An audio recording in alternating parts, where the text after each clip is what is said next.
So here's, we're going to talk about, in this class, we're going to talk about WinDD, for those of you that are familiar with it. It was developed by Matthew Swish, which was on the last page, Moon Souls, part of Moon Souls. You can get a community edition, which is free.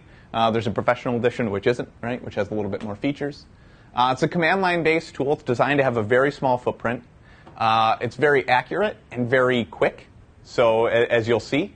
So it's really kind of, it's a good tool and has a lot of different functionality, but it's also a really stable tool as well. It has kind of two main formats. So you can do a raw memory dump or a WinDebug dump if you happen to like WinDebug. One of the benefits is like WinDebug is really hard to use, right? For those of you who aren't familiar with it, the point is though is that you can do like any WinDebug can analyze any Windows operating system, right? Because Windows knows its own operating system, right? Surprisingly enough, and so they can analyze crash dumps from any operating system that exists. And then here's just kind of like a quick breakdown of like different options, right? You can see that it's only like 2 switches to run that command, right? WinDD, the /R basically says I want to do a raw memory dump. The /F says this is where I want to save my file, and then where I want to save it, right? So it's a really simple application, right? There are a lot of other options that are there, but for your kind of general purposes, that's basically as straightforward as it gets. This is probably a little bit hard to read, but this is kind of the output that you can see here, right? You can save to a USB or over the network. It's going to tell you basically how much memory is on the system, right? In this case, it's 768 megs. How much memory is currently being used, page file that is being used, and things like that.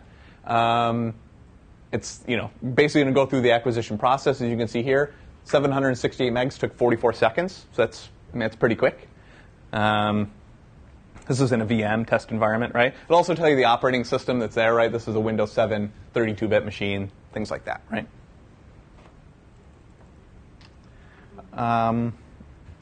I'll demo that in a second, but I wanted to kind of talk about some of the kind of quickly talk about some of the cold boot options. You guys have probably heard of this before, kind of doing like Princeton University released a thing a while back about like they took out chips and put nitroglycerin on them or something, right, or whatever it was. They froze them and they could image them, right?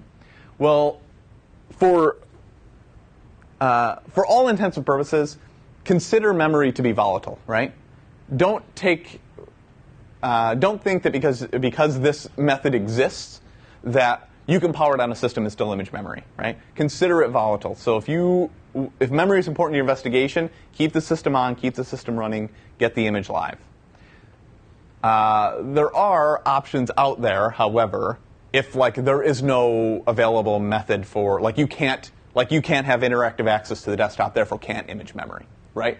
Afterlife is a tool that was developed at CERT, which allows you to which basically allows you for imaging memory after a system has been off.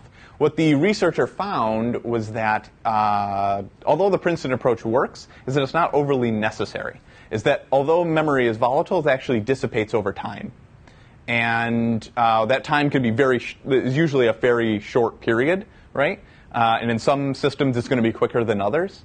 But is that if you were to kind of power down a system and immediately try to image memory, that you'll get a decent amount of contents, right? If not a whole memory image.